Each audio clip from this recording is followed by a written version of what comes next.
मनोज जरांगे पाटील यांचं मुंबईमधलं हे जोरदार शक्ती प्रदर्शन। याआधी अंतरवाली सराटीमधून त्यांनी आपल्या उपोषणाला सुरुवात केली होती। हजारो लाखो मराठा बांधव त्यामध्ये सामील झाले होते। जरांगे पाटलांच्या आंदोलनावरून मुख्यमंत्र्यांनी मोठं वक्तव्य केलेलं आहे। आंदोलनाला कोणाचं पाठबळ आहे सर्वांनाच माहिती आहे, पण अशा पक्षांना राजकीय फायदा मिळणार नाही अशी टीकाही फडणवीसांनी केली। पण मुख्यमंत्र्यांचा रोख नेमका कोणाकडे आहे तेही आपण पाहूया।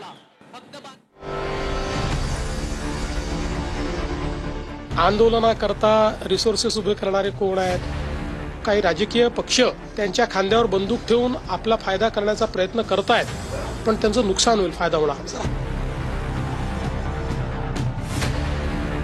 जरांगेंच्या आंदोलनाला कुणाचा पाठिंबा हे सर्वांना माहिती आहे। जरांगेंच्या खांद्यावर बंदूक ठेवून राजकीय फायद्याचा काही पक्षांचा प्रयत्न आहे असा हल्लाबोल मुख्यमंत्र्यांनी केलाय। त्यामुळे जरांगेंच्या आंदोलनावरून फडणवीसांचा रोख नेमका कुणाकडे आहे अशी चर्चा सुरू झाली आहे। मला आश्चर्य वाटतं की आता हे दिसतंय, म्हणजे हे आश्चर्याची गोष्ट आहे की तुम्ही आता हा प्रश्न विचारता आणि तुम्हाला आता हे दिसतंय।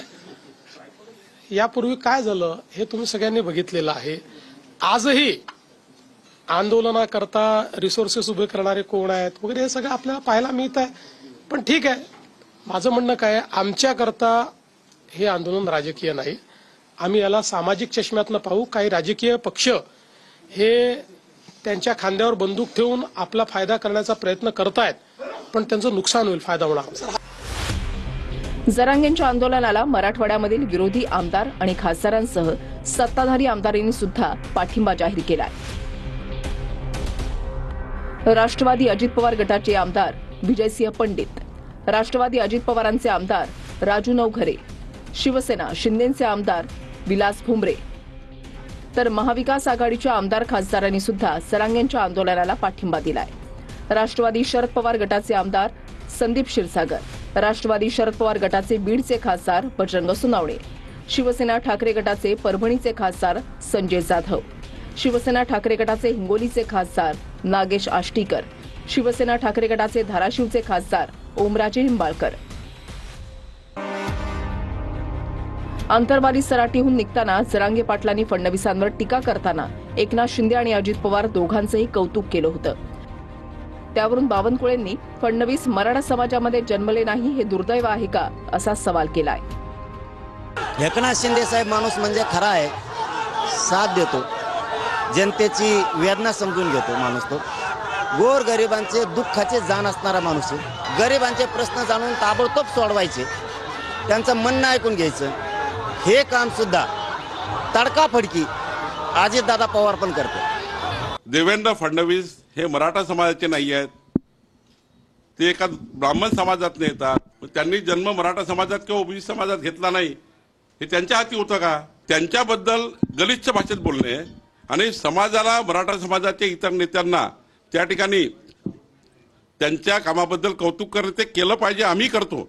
एकनाथजी सारखा अत्यंत चांगला नेता, अजित पवार सारखा एकदा चांगला नेता आमच्या सरकारमध्ये आहे। आमचे महायुतीचे घटक आहे ते आमच्याकरता महत्वाचे आहेत, ते आमचे नेते आहेत। पण एकीकडे असं करताना दुसरीकडे मात्र देवेंद्रजींना क्रिटिसाइज करणे, त्यांच्या जाती समाजावरून त्यांच्या परिवारावर क्रिटिसाइज करणे, हे मात्र महाराष्ट्राला मान्य नाही। अशांना सरसकट कुणब्यांचे प्रमाणपत्र देण्यात येऊ नये। नागपूरमध्ये या आंदोलनाची साखळी उपोषणाच्या माध्यमातून सुरुवात झाल्यावर उर्वरित जिल्ह्याच्या ठिकाणी ज्या जिल्ह्यामध्ये शक्य आहे त्या जिल्ह्यामध्ये साखळी उपोषणाचं आयोजन केलं जाईल। मुंबईला किती तारखेला जायचं, कशा प्रकारे कूच करायची याचं सुद्धा नियोजन आम्ही पुढच्या 15 दिवसामध्ये करू। जरांगे मराठा बांधवांच्या ताफ्यासह मुंबईच्या वेशीवर आहेत, तर ओबीसी समाजानं सुद्धा मुंबईकडे येण्याचा इशारा दिलाय। त्यामुळे आरक्षणाचा जटिल पेपर सोडवण्याचं काम सरकारला करावं लागेल। दत्ता कनमठेसह गोविंद ठाकूर, TV9 मराठी।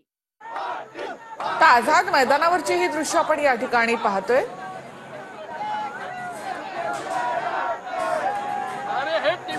बूम चालू ना, प्रेम ऑन रे।